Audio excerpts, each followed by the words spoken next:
आप देख रहे हैं इंडिया टाउन न्यूज, भारत की बात। नकटी के गांव के विस्थापन का विवाद अब एक नए मोड़ पर पहुंच गया है। जिन लोगों के मकान प्रशासन की कार्रवाई में टूटे, उनका गुस्सा अब सीधे सरकार के दरवाजे तक पहुंच चुका है। राजधानी रायपुर के शंकर नगर स्थित आवास एवं वित्त मंत्री ओपी चौधरी के शासकीय बंगले के बाहर बड़ी संख्या में विस्थापित परिवार धरने पर बैठ गए। महिलाएं, पुरुष और बच्चे हाथों में तख्तियां लेकर न्याय, पुनर्वास और अपने अधिकारों की मांग कर रहे हैं।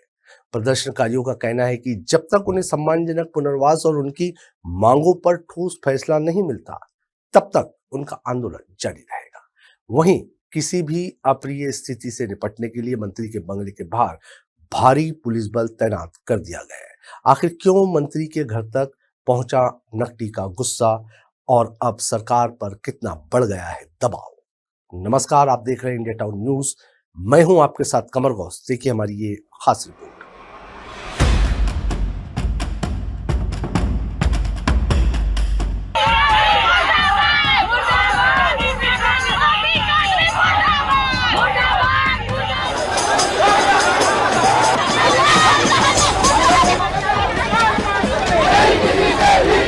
जब एला वो सास की बता हमला अवैध बता थे तो वहाँ रहो तो का हम अवैध बन जब अनु शर्मा बोला थी सरकार जानी, प्रशासन जानी के तो काबर गद्दी में बैठे ओकले इस्तीफा दे दे। एकरे बार थोड़े विधायक बना हमार परिवार बाढ़ी की को जगल बचा के रखते हैं तो तोला छीने का काम।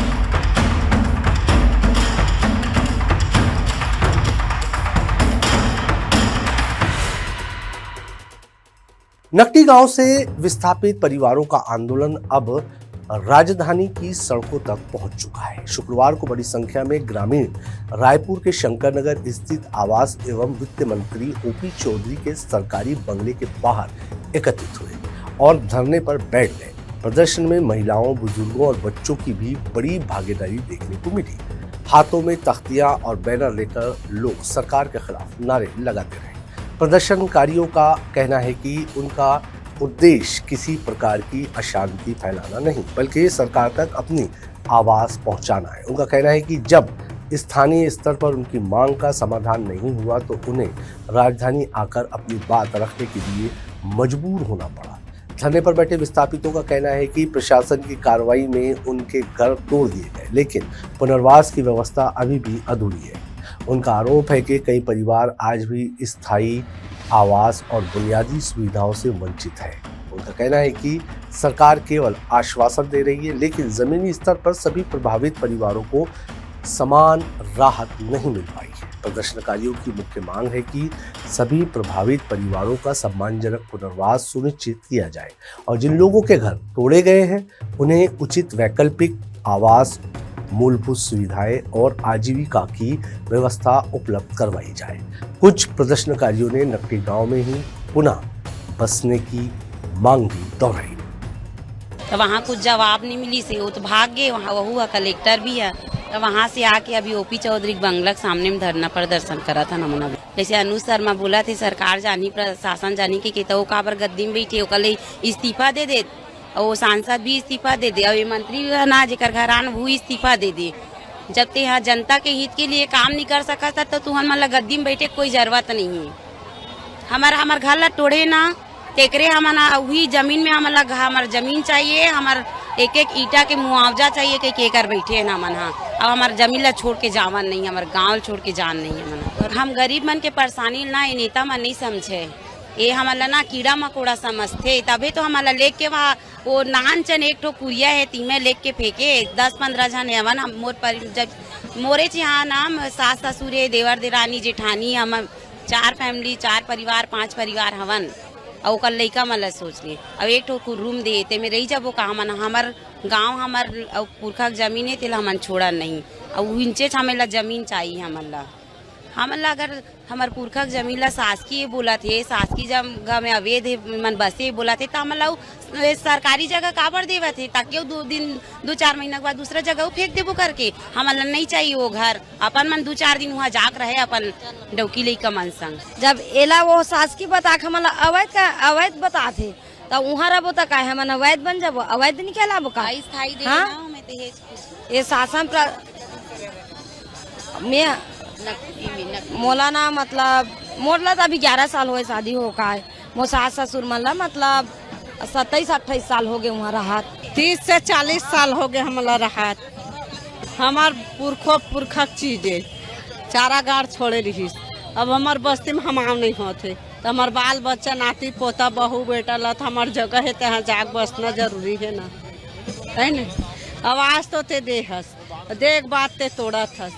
अब एक ठग घर में 15 जन 16 जन हन ते नया रायपुर में लेकर बैठा रहा था हमार पुरखा चीज छोड़ा के तो तुला काम मिला थे एक बार थोड़े विधायक बना है ती बात भाई। जनसंख्या है बाढ़ी की के हमार परिवार बाढ़ी की को जगल बचा के रखे हैं तो तुला छीने का काम हमला जैसन भी है भाई। हमार नया रायपुर नहीं जावन अपन हमार गांव में हमार सम्मानपुर नकटी में हमार जगल दे दे हमार वही चाहत है। धरने को देखते हुए मंत्री ओपी चौधरी के सरकारी बंगले के बाहर सुरक्षा के व्यापक इंतजाम किए गए हैं। मौके पर बड़ी संख्या में पुलिस बल तैनात किया गया है ताकि कानून व्यवस्था बनी रहे और किसी भी तरह की अप्रिय स्थिति से बचा जा सके। पुलिस अधिकारी लगातार हालात पर नजर बनाए हुए और प्रदर्शनकारियों से शांतिपूर्ण तरीके से अपनी बात रखने की अपील कर रहे हैं। फिलहाल प्रदर्शन शांतिपूर्ण ढंग से जारी है। पुलिस और प्रशासन दोनों स्थिति पर नजर बनाए हुए और किसी भी संभावित तनाव से निपटने के लिए पूरी तैयारी रखी गई है। नकटी विस्थापित का मुद्दा अब राजनीतिक रूप ले चुका है। इससे पहले भी इस मामले को लेकर सरकार विपक्ष के निशाने पर रही है। अब विस्थापितों का सीधा आवास मंत्री के सरकारी आवास के बाहर पहुंचकर धरना देना सरकार पर बढ़ते दबाव के रूप में देखा जा रहा है। हाल के दिनों में मुख्यमंत्री विष्णुदेव साय ने इस मामले पर बयान देते हुए कहा था कि कार्रवाई सरकारी जमीन से अतिक्रमण हटाने के लिए की गई है और प्रभावित 66 परिवारों को तत्काल EWS आवास उपलब्ध करवाया गया है। हालांकि प्रदर्शनकारियों का कहना है कि अभी भी कई परिवार अपनी मांगों के समाधान का इंतजार कर रहे हैं। इसी वजह से आंदोलन जारी है। 85 लोगों को नकटी में ही व्यवस्थापन दे, इसकी मांग कांग्रेस पार्टी की है। कांग्रेस पार्टी के नेता जाते हैं, प्रदेश अध्यक्ष दीपक बैज जाते हैं, पूर्व मुख्यमंत्री भूपेश बघेल जाते हैं, TS सिंहदेव डिप्टी CM जाते हैं। कांग्रेस के नेता लगातार 4 दिन से आंदोलन कर रहे हैं। भारतीय जनता पार्टी का कोई जनप्रतिनिधि बात करने तक नहीं जाता। ये लोग उनको वोट देकर सत्ता में बिठाने का काम किए हैं, लेकिन वहां के स्थानीय विधायक अनुज शर्मा, रायपुर के सांसद बृजमोहन अग्रवाल, ये सबकी मिली भगत है। ओपी चौधरी इस विभाग के मंत्री हैं। इन परिवार को ले जाकर कलेक्टर से मिले थे। हम लोगों ने सैद्धांतिक तरीके से बात की, 85 लोगों को न्याय मिले। 24 घंटे की बात हुई थी, 48 घंटा हो गया। कोई कलेक्टर बात करने नहीं आ रहा है। ओपी चौधरी जो इस विभाग के मंत्री, उनके घर का घेराव हम लोगों ने किया। जब तक ये 25 लोगों को व्यवस्थापन नकटी में नहीं मिल जाता, हम तब तक ये लड़ाई जारी रखेंगे। दुख की बात है, प्रधानमंत्री आवास के लिए पैसा पास होता है, नल जल का पैसा टैक्स सरकार ले रही है, बिजली के मीटर वहां लगे हैं, उसके बावजूद उनके मकानों को तोड़ने का अन्याय भारतीय जनता पार्टी ने किया है। मानवता भारतीय जनता पार्टी की मर चुकी है। उस लड़ाई को कांग्रेस पार्टी लड़ रही है। जब तक इनको न्याय नहीं मिलेगा, हम इस तरीके से लड़ाई लड़ते रहेंगे। माता बहनों का मकान टूटा, इनके आंसू गिरे, इनका खून गिरा, इनका पसीना गिरा। वो जगह NRDA ने एक्वायर किया हाउसिंग बोर्ड के लिए, और वो विभाग किसका है? ओपी चौधरी जी का विभाग है। इसके पहले भी रायपुर में जब मौली माता मंदिर तोड़फोड़ हुई थी, यही ओपी चौधरी कलेक्टर थे। पहाड़ी चौक गुड़ियारी में जब तोड़फोड़ हुआ था, नहर पे तोड़फोड़ हुई थी, तब भी सवेरे 4 बजे यही ओपी चौधरी कलेक्टर थे। दुकानें बनी हुई थी गरीबों बेरोजगारों के लिए, नंद कुमार पटेल जी की प्रतिमा के बाजू में। उन दुकानों को भी तोड़ने काम ओपी चौधरी जी कलेक्टर जब थे, उस समय सवेरे 4 बजे किया गया था। ये उन्हीं का पैटर्न है, उन्हीं की स्टाइल है। उसी स्टाइल में इन 85 मकानों को तोड़ा गया, लेकिन वो भूल गए कि ये गरीब लोगों का हाय लेकर वो कितने दिन तक चलेंगे। आज वो छुप के बैठे हैं, लोग बता रहे वो अंदर हैं, उनके लोग बता रहे हैं कि वो अंदर हैं, अधिकारी बता रहे हैं कि वो बाहर हैं, दौरे पे हैं, लेकिन ये कहीं ना कहीं एक हाय ले रहे हैं। 85 मकान, 66 एकड़ जमीन, मात्र 5-6 एकड़ जमीन अलग कर देंगे तो इनका मकान वहां बन जाएगा, ये लोग आराम से रह सकते हैं। लेकिन सरकार वो प्रयास न करके इनको 4थे माले पर, 5वें माले पर भेज रही, वो भी 20-20 किलोमीटर दूर। आखिर वो लोग करेंगे क्या? ना उनके पास रोजगार का अवसर है, ना वहाँ कोई बच्चों को पढ़ाई करा पाएंगे। तो ये कहीं ना कहीं सरकार की एक हठधर्मिता है और एक नकारापन साबित हो रहा है। और उनकी लड़ाई लड़ने के लिए कांग्रेस पार्टी आई है। हम लगातार, ये लोग आगे लड़ाई लड़ रहे हैं, हम उनके साथ पीछे ताकत देने के लिए खड़े हैं। अब सबकी नजर इस बात पर टिकी है कि सरकार प्रदर्शनकारियों से बातचीत कर कोई ठोस समाधान निकालती है या आंदोलन और तेज होता है। विस्थापित परिवारों का कहना है कि वे अपनी मांगों से पीछे हटने वाले नहीं हैं और जब तक पुनर्वास को लेकर स्पष्ट निर्णय नहीं लिया जाता तब तक उनका संघर्ष जारी रहेगा। दूसरी ओर प्रशासन कानून व्यवस्था बनाए रखने के साथ साथ पूरे घटनाक्रम पर नजर रखे हुए है। यदि सरकार और प्रदर्शनकारियों के बीच जल्द बातचीत होती है तो इस विवाद के समाधान की दिशा में रास्ता निकल सकता है। फिलहाल नकटी का मुद्दा प्रदेश की राजनीति और प्रशासन दोनों के लिए एक बड़ी चुनौती बन चुका है। नकटी विस्थापन का विवाद अब गांव की सीमाओं से निकलकर सत्ता के केंद्र तक पहुंच चुका है।